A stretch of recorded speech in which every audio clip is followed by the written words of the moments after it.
Bonjour à toutes, bonjour à tous, bienvenue pour une nouvelle vidéo preview dans laquelle je vais analyser le match phare de cette quatrième journée de D1 Elite qui oppose le Flash de la Courneuve au Molos d'Asnières dans ce qui est le derby de la 86. Alors on va commencer par le Flash de la Courneuve qui pour moi a la meilleure attaque terrestre du championnat. Ceci est possible parce qu'ils ont à mon avis aussi la meilleure ligne offensive, hein. Ceci se discute avec éventuellement celle des Black Panthers. Mais pour moi, la O-line du Flash est l'une des meilleures, si ce n'est la meilleure, hein. Je vais vous mentionner les O-line, hein, parce qu'on ne leur donne jamais assez de love. Alors il y a Olivier Bordin, Bruno Ribeiro, Washney Elas, Adil Surop, Daniel Aka, Mehdi Moussa, Simeon Scott et Noureddine Bouzrara. Et cette O-line, elle permet aux deux running backs du Flash de performer. Félix Laurie, pour l'instant, c'est 23 rushs, 200 yards et 2 touchdowns.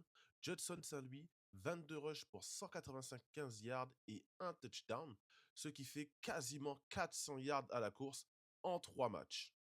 Du côté de l'attaque aérienne menée par le quarterback Keegan McCormack, ancien des Centurions de Cologne, il est à 32 passes complétées sur 57 tentées pour 401 yards, 5 touchdowns et 2 interceptions.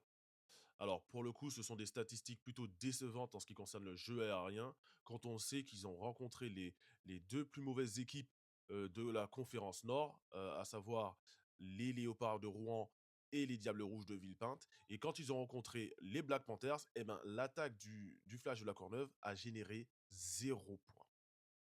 Donc on attend beaucoup mieux de cette attaque, notamment ici lors de ce derby face au Molos d'Asnières, si le Flash veut avoir une chance de l'emporter. Du côté de la défense, c'est très, très intéressant. Le Flash a une défense de fer. Elle est très, très bien coachée puisqu'elle est menée par Arnaud Mbucha qui est reconnu comme étant l'un des, si ce n'est le tout meilleur coach défensif du pays. Dans cette défense, on a le meilleur plaqueur, c'est Davidson La Rochelle, ancien joueur des Mousquetaires, qui a déjà 17 plaquages. Sofiane Akabi, sur la ligne défensive, a déjà 2,5 sacs cette saison, ce qui fait de lui le troisième meilleur saqueur de tout le championnat.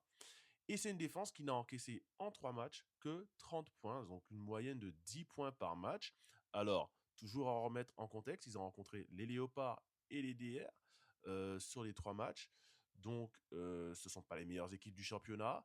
Mais face à la meilleure équipe du championnat, pour le coup, et même l'une des toutes meilleures équipes d'Europe, le Flash de la Courneuve n'a encaissé que 14 points.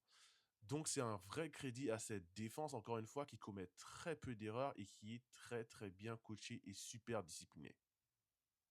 En ce qui concerne les Molos d'Asnières, on a un duo de running back très très dangereux en attaque, mené par Jerry Key, l'import néo-zélandais, qui a 38 courses et 162 yards cette saison pour l'instant en 3 matchs, et Kevin Saint-Hubert, qui a 22 rushs pour 166 yards et un touchdown. Mais cette attaque n'est pas que dangereuse à la course, elle l'est aussi à la passe, avec, à mon avis, l'un des meilleurs corps de receveurs de tout le championnat, mené cette saison par un Julien Leroy qui a pour l'instant 9 réceptions pour 154 yards et un touchdown. C'est une attaque qui, pour l'instant, a marqué 55 points en 3 matchs, notamment 20 contre les Black Panthers de Toulon, ce qui est le plus grand total de points qu'ils ont encaissé depuis le début de saison. Et malheureusement, ils ont marqué que 7 points face au Météor. Alors, je pense que c'était dû à plusieurs facteurs et que c'était un accident.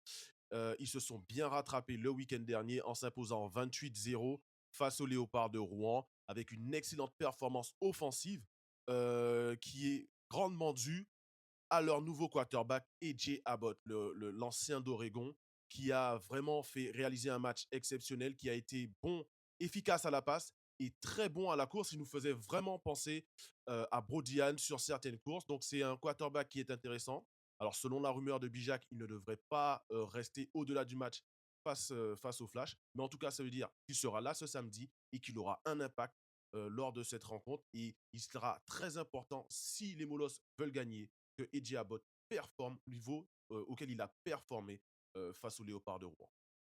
En défense, les Molos ont une défense pour moi qui est très talentueuse, hein, menée par des vétérans, Dylan Roche en D-line, les linebackers Brian Jubert et le DB linebacker un peu hybride Lionel Tousset. C'est vraiment les leaders de cette escouade défensive.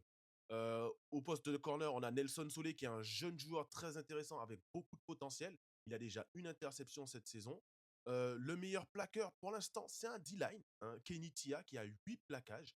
Donc, c'est un joueur aussi qui est jeune et qui a une grosse marge de progression. Alors, malgré tout, c'est une défense qui a déjà encaissé 55 points.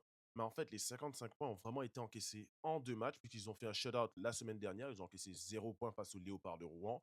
Et ils ont encaissé 28 points face aux Black Panthers de Thonon lors du premier match et 27 face aux Météores de Fontenay lors de la week 2, qui, encore une fois, vraiment, je le répète, pour moi, est un accident. Je pense que c'est voilà, ça arrive d'avoir un mauvais match et un match sans. Et c'était clairement ce match-là, sachant qu'en plus, il y avait des absents en défense, des absents qu'on va retrouver. Normalement, Mathis Delobel devrait jouer ce week-end. Donc, c'est un apport en plus pour cette défense qui est Mathis Delobel, l'un des meilleurs DB du championnat. Alors, quelles sont les clés de ce derby de l'A86? Dans un premier temps, le jeu de course. L'équipe qui réussira à imposer son jeu de course aura plus de chances de l'emporter. Il faudra aussi, bien évidemment, limiter les turnovers. Dans un match aussi serré que celui-là, les turnovers font souvent la différence. Donc, l'équipe qui commettra le moins de turnovers sera forcément en meilleure position pour l'emporter. Puis, il faut être plus efficace à la passe. Côté flash de la Courneuve, parce qu'on a vu que c'était très pauvre, notamment face aux Black Panthers de Thonon. C'était mieux face aux Léopards et aux DR, mais encore une fois, ce sont des équipes qui ne sont pas au niveau du flash, donc je ne prends pas vraiment en compte ce qui s'est passé dans ces 2 matchs-là. Lors du match important qu'ils ont eu, le jeu de passe n'a pas été à la hauteur. Et il doit l'être ce week-end pour avoir un espoir de l'emporter face aux Molos, qui eux aussi doivent euh, utiliser les armes offensives qu'ils ont. Donc oui, ils ont un excellent duo de running back avec Kevin Satubert et Jerry Key, mais aussi ils ont un escouade de receveurs, comme je l'ai dit, qui est l'une des meilleures de tout le championnat, avec Mahmoud Garsala, Ralph Rosali, Samuel Beke, euh, Julien Leroy. Donc vraiment, il faut qu'ils utilisent ces joueurs-là à la passe s'ils veulent avoir une chance de l'emporter tout simplement. Et puis, là, c'est vraiment la clé pour moi, peut-être même la chose la plus importante pour ce match, c'est conclure les drives en red zone. On a vu le flash, notamment contre le BP, lancer une interception en red zone et même dans la end zone.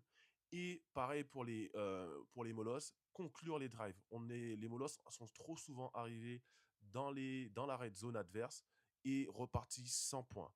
Donc, il faut conclure les drives pour espérer l'emporter. Donc, l'équipe qui sera le plus efficace en red zone remportera très certainement ce match. Voilà, c'est tout pour la preview de ce match phare de la 4e journée du championnat de France, ce fameux derby de l'A86 entre le Flash de la Courneuve et les Molosses d'Asnières. Dites-moi en commentaire votre pronostic et le score exact du match. En attendant, moi je vous dis rendez-vous à la semaine prochaine sur ma chaîne. N'hésitez pas à liker et à vous abonner. En attendant, prenez soin de vous. Et sur ce, peace. Yeah.